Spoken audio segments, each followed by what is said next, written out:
All right, guys, so me and my friend Malachi, he was over here hanging out today. We're getting some stuff done, wrapped up on the truck, which that'll be a different video, but I just got a text from my friend Paul. He needs some help with his motorcycle, getting some tires and tubes put on it, so I figured what a great way to make a video.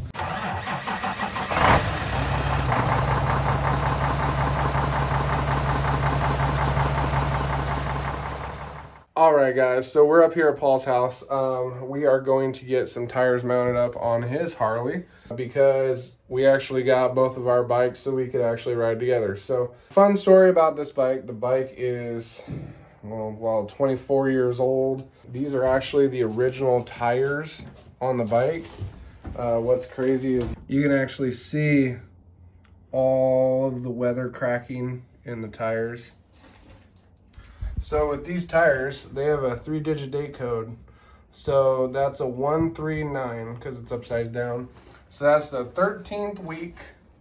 And I believe it's 99 because this bike is a 1999. So we're going to get these tubes, tires. He has some irons, some bars, so we can possibly get these all taken care of today. I'm trying to do this in the shop because it is extremely bright out for middle of October. Yeah, let's get into it. So just to give you guys some cool information about what your tires can actually tell you. So first, usually most tires in the industry will have a yellow dot or a red dot or even both. And these actually signify light and heavy parts of the tire. Another indication is if you're dealing with a tire that is directional. You can actually look at the tread of the tire to determine which way. So you'll get a V or a direction. So this tire actually goes this direction. So as it's going down the road, it's doing this. Same can be said with the rear tire. The rear tire, you can see clearly the direction is going that way. So this tire, as it goes down the road, we need to mount it so it's going in that direction. These also have the yellow dot, which determines the light part of the tire, and there is also a date code. So really the only ones that you need to worry about are the last four. So first two are going to be the week, and then the last two are the year the tire was made. So with that being said, these are relatively brand new tires. These are tires that were made within the last couple months. They're the same matching design. They're the Dunlop D404s. So they are directional. We're going to take the old tires off. The old tires do have a 3-digit dot. So that right there can tell you they were built before the year of 2000, and we know that it was built the 13th week of 1999. These tires have never been off of this bike. We're going to get them off so he can ride safe and sound. Another thing about motorcycle tires, when they come from the manufacturer, they have this film. The rubber is not really bedded in yet. So when we get these tires on, you don't actually want to do any hard cornering yet. You want to get your traction, so your belt line in here, you want to get the traction area nice to where you got solid rubber. And then also motorcyclists tend to put tire shine on their tires. Don't do that. Just don't do it. There are companies that make a tire shine that does not drip. So, you know, when you put tire shine on a car tire or a motorcycle tire, it tends to drip and run on the bottom of the tire. Well, when it runs onto this, it makes it extremely slippery. Do not do it. You'll lay it down. There are companies that have designed like a tire shine, like Harley Davidson. I know Ducati has made different options to keep your tires looking black as they can. Just don't use big box store AutoZone, O'Reilly tire shine on your motorcycle. It's a way of getting yourself into a whole mess of situations that you don't want to do. We'll get these tires deflated and we'll start breaking them up, and then once we get the front one done, we can get the rear tire or rear wheel pulled and start getting that one taken care of as well. One thing to always have, especially if you're taking on and off tires, is Dawn dish soap. It makes it a world of difference. You just take some, wipe it on your hand or a brush or something, and then you just go around the bead of the wheel. The rotors on this wheel, what we're going to do is we're probably going to set it up, maybe get some way of popping the bead on this side. That side was no problem, so we might actually just get this side pulled apart so we get some pressure relieved off of that backside bead, and then go from there. So you want to get your little lock nut off of the valve stem, so that way when you go to pop these beads and get them off of the wheel, you'll have some freedom of motion, because now we can push that in. So what we're going to do is we're going to put some pressure on here and get that the drop center of the wheel to give enough space for Paul to come straight up and over. Now that Paul's got that locked down, we're going to keep pressure down on the wheel or on the tire. So little bites. So when you come way over here, you're trying to move that much tire up and over the bead. You know, you can take this. This has got a little hook on it. You want to slip her in here.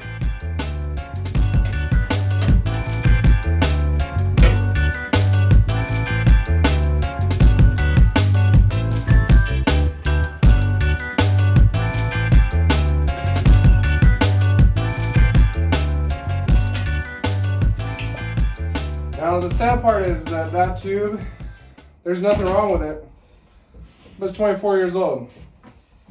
So that's not going to get reused.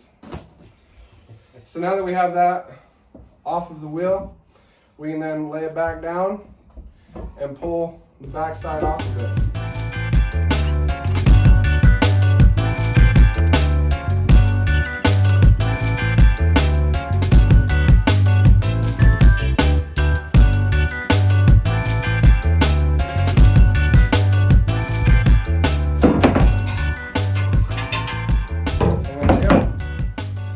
Tire is out of there. Now, what we can do is we can actually get that tube, the brand new tube, and put it in the new tire and set some air in it.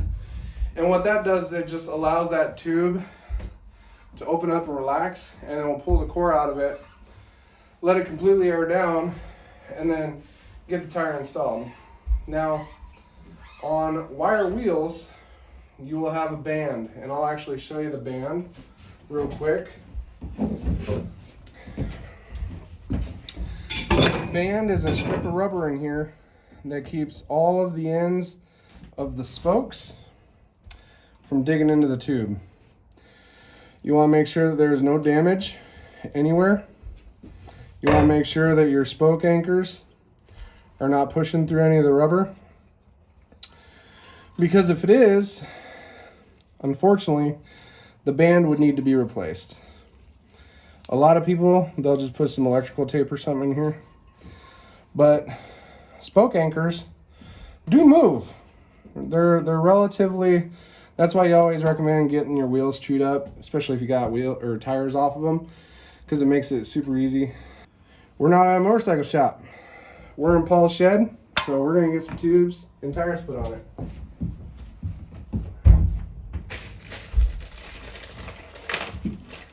Cool. All right, so Paul's gonna spray the bead down with the Dawn detergent. And then we're gonna get one side seated to the wheel. We need to make sure and take into account that his rotor is this side. Tires are directional, so we need to make sure that that front tire goes on with that forward directional facing away in relation to the rotor. So with the rotor face facing down, because we know that his caliper, I'm looking right at his bike right now, we know his caliper's on the left-hand side. We need to make sure that the direction of the tire, which has this direction, you can see the design and the tread. You want to make sure that you get that placement correct, because it will contribute to your ride quality and how the tires wear and how they travel in water, so when it's raining. So you want to keep pressure, keep that keep this side of the tire in that drop center, and then slowly work that bottom bead around the wing face.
So now the tire is on the wheel, and we have also indexed.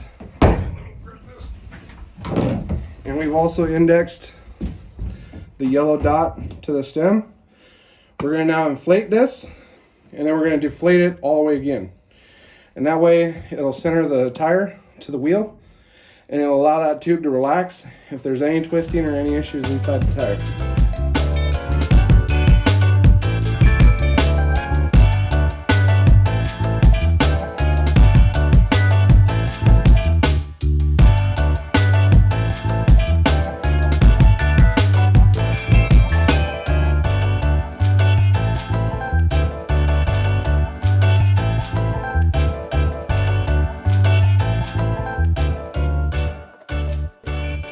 So with any tire, whether it's, even commercial tires, you have commercial, regular passenger, motorcycle, they'll all have a raised stripe right here at the wheel. And that stripe, that little raised piece of rubber that goes all the way around the rim edge is the raised stripe. So you want to make sure that you have equal distance all the way along between that raised stripe and the wheel. All the way around. You want to make sure of that because the tires, because they're tubed, they can seat slightly wrong. One thing that we'll check once we get the axle in it and back onto the bike, we'll spin it. Make sure that this tire is actually sitting true, because if it's not, you can always air it down, pop the bead real quick, and then reseat them again. Because you want to make sure it'll cause a wobble. It can cause all sorts of problems. But now Paul's going to get his axle cleaned off, and we're going to get this back onto the bike. Slippery substances like any kind of polymer or oil-based products, they will lay it down. You hit the brakes, you're going down. So going into a corner, you're going down. So with that being said, we're going to get this on the bike, and then we'll get it all cleaned up and then looking as good as new again. But now he's got a brand new tire on his motorcycle. Now I gotta get the back one off.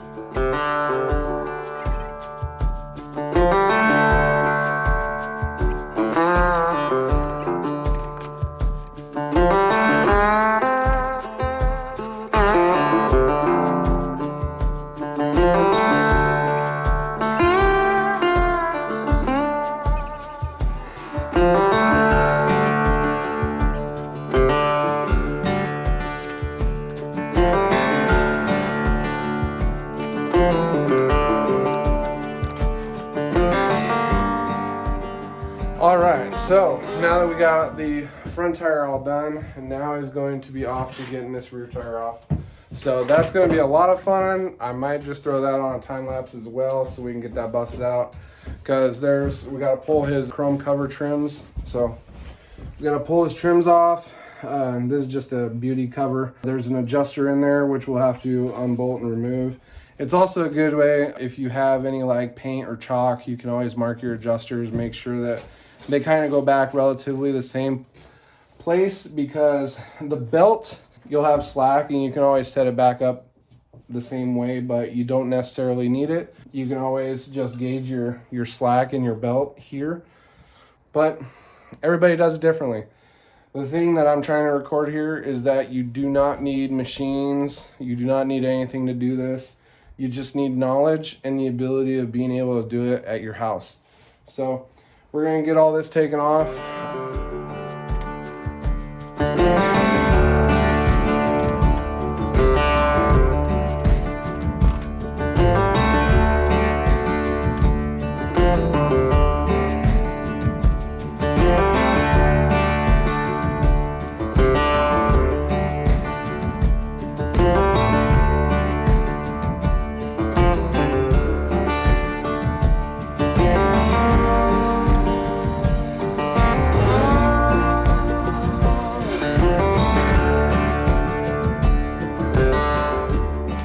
Got the rear wheel out of the back of the bike. We got it down here. We're going to start tearing into this and getting the tire off. There's a couple options that we can do because it's such old rubber that it's going to be a pain. So with that being said, enjoy the next couple of minutes. I'll probably put that on time lapse as well because this is probably going to be a nightmare. So anyways, we're getting back into it. All right, guys, so we're about to get ready to put this tire on. Always remember, like I said, when we were doing the first one, make sure that your direction is the same rotation in relation to the wheel. You don't want to do all this work, not puncture a tube, air it up, get it on the bike, and then realize you put it on backwards. So we know that the rotor is on this side, caliper is right-hand side. So we want to make sure this tire is rotating in a clockwise pattern, which it is. So we're going to get this one slammed on there. Just slide on. Okay. So now with that, we're going to get the tube installed and we're going to get a little bit of air in it. Little green stripe. That's actually center line of the wheel. So you want to make sure that when you put this in, that line is the center of the wheel. So we know that shoots off to that side of the center line. We know that the hole of the stem is on the left side, so this will want to be put in this direction because that green stripe needs to be at the center of the wheel.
So got that tire on now too.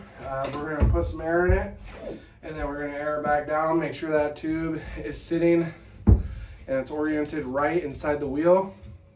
And then once we know that tube is relaxed, and then we'll take it up, seat the bead just like the first one, and then we'll let air out of it and then set it at the appropriate pressure.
right, so now that we got the adjusters all set right here, so these adjusters control how far the axle is actually inside the swing arm.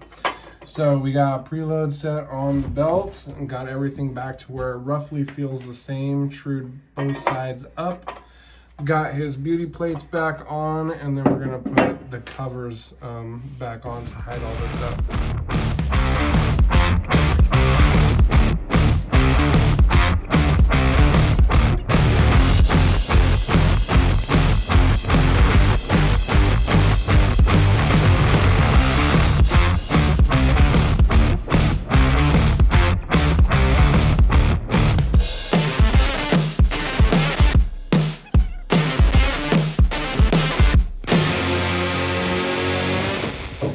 All right, so now that we're completely soaked and sweating, like, I mean, look at Paul right now. He's all crazy right now. We got the beauty plates, everything back together on the bike, so now we just got to get it brought back down.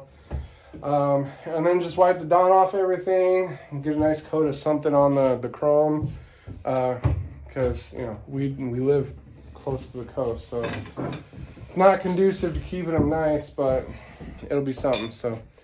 And then hopefully in the next couple days or week or something, you'll probably see a video of maybe me and him going riding into PC or something, getting some lunch. So I better hold on to this thing.